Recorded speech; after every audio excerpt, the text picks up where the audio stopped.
अस्सलाम वालेकुम। आप अपनी बॉडी के बारे में कितना जानते हैं? क्या आप जानते हैं कि आपका नोज़ अराउंड 50,000 सेंट्स को रिमेंबर कर सकता है? या फिर क्या आपको मालूम है कि आपकी बॉडी ग्लो करती है? जी हाँ, वाकई में आपकी बॉडी लाइट इमिट करती है, लेकिन हमारी बॉडी से इमिट होने वाली लाइट हमें दिखाई नहीं देती, क्योंकि वो लाइट हमारी नॉर्मल विजन रेंज से 1000 टाइम्स वीकर होती है। इस प्रोसेस को बायोल्यूमिनेसेंस कहते हैं। ऐसा हमारी बॉडी में प्रेजेंट लिविंग सेल्स में लगातार होने वाले केमिकल रिएक्शंस की वजह से होता है। ह्यूमंस में इस फिनोमेना को पहली बार 2009 में जापानीज साइंटिस्ट के एक ग्रुप ने सुपर सेंसिटिव कैमरास की मदद से कैप्चर किया था। इन साइंटिस्ट ने यह भी ऑब्जर्व किया था कि हमारे फेस में से लाइट हाईएस्ट इंटेंसिटी के साथ इमिट होती है, स्पेसिफिकली हमारी चीक्स और फोरहेड में से।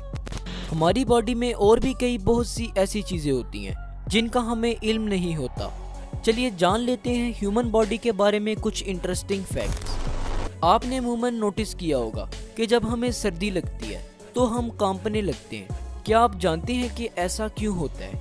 दरअसल हम इसलिए कांपते हैं क्योंकि हमारी बॉडी हमें गर्म रखने की कोशिश करती है। जैसा कि हम जानते हैं कि हमारी बॉडी का नॉर्मल टेम्परेचर 37 डिग्री सेल्सियस होता है और इस टेम्परेचर को हमारे ब्रेन का एक पार्ट हाइपोथैलेमस कंट्रोल करता है।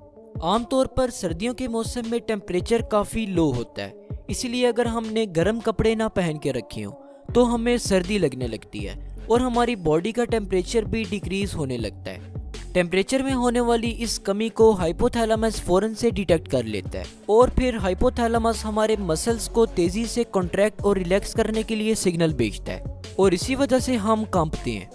मसल्स के रैपिडली कॉन्ट्रैक्ट और रिलैक्स करने से हीट प्रोड्यूस होती है और ये हीट हमारे जिस्म को गर्म करती है और इस तरह हमारी बॉडी का टेम्परेचर मेंटेन रहता है। क्या आप जानते हैं कि हमें डेली कितनी देर स्लीप की ज़रूरत होती है? एक न्यूबॉर्न बेबी को डेली 16 से 20 घंटे की स्लीप की ज़रूरत होती है। एक 5 साल के बच्चे को डेली 10 से 11 घंटे और एक 20 साल के एडल्ट को डेली 7 से 8 घंटे की स्लीप की ज़रूरत होती है, जबकि एक 80 साल के बूढ़े शख्स को सिर्फ एक दिन में 5 घंटे की नींद की ज़रूरत होती है। हम अपनी ज़िंदगी का ज़्यादातर हिस्सा सोने में गुजार देते हैं। एक पर्सन अगर 60 साल तक जिंदा रहता है तो वो इन 60 सालों में से तकरीबन 20 साल सोकर गुजार देता है। अब जब हम सोते हैं तो इस दौरान हमारे साथ बहुत सी ऐसी चीज़ें होती हैं जिनका हमें इल्म नहीं होता, जैसा कि हाइट का बढ़ना। अब जब आप सोने लगें तो सोने से पहले अपनी हाइट को नापिएगा और फिर सुबह उठकर आप दोबारा से अपनी हाइट को नापिएगा।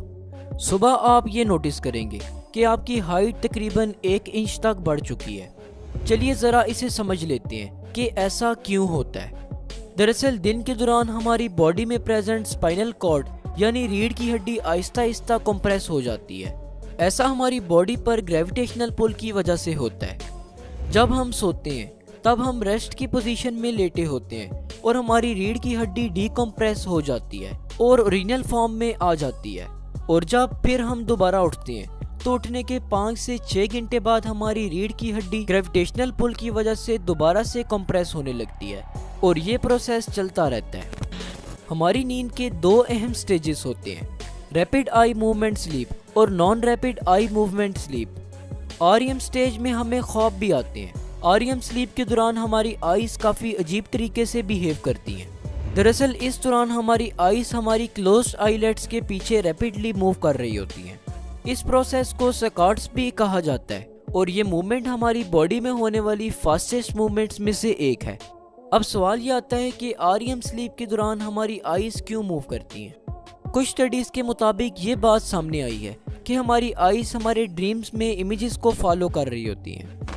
एक एवरेज ह्यूमन बीइंग ऑक्सीजन के बिना तकरीबन 3 मिनट तक जिंदा रह सकता है, बिना पानी पिए तकरीबन 3 से 5 दिन तक जिंदा रह सकता है और बिना खाए तकरीबन 40 दिन तक जिंदा रह सकता है। क्या आप जानते हैं कि जब हम खाना खाते हैं तो उसके बाद उसे पूरी तरह से डाइजेस्ट होने में तकरीबन 12 घंटे तक लगते हैं। हमारी स्नीज यानी हमारी छींक तकरीबन 160 किलोमीटर पर आवर की स्पीड से ट्रेवल कर सकती है। ये तो हम सब जानते हैं कि तमाम ह्यूमन बीइंग्स के यूनिक फिंगरप्रिंट्स होते हैं, लेकिन आपको बताता चलूं कि सिर्फ फिंगरप्रिंट ही नहीं बल्कि तमाम ह्यूमन बीइंग्स के टंग प्रिंट्स भी यूनिक होते हैं। तो बस आज के लिए इतना ही। जाते जाते हमारे सेकंड यूट्यूब चैनल साद खान टीवी को ज़रूर सब्सक्राइब कीजिएगा। शुक्रिया, अल्लाह हाफिज़।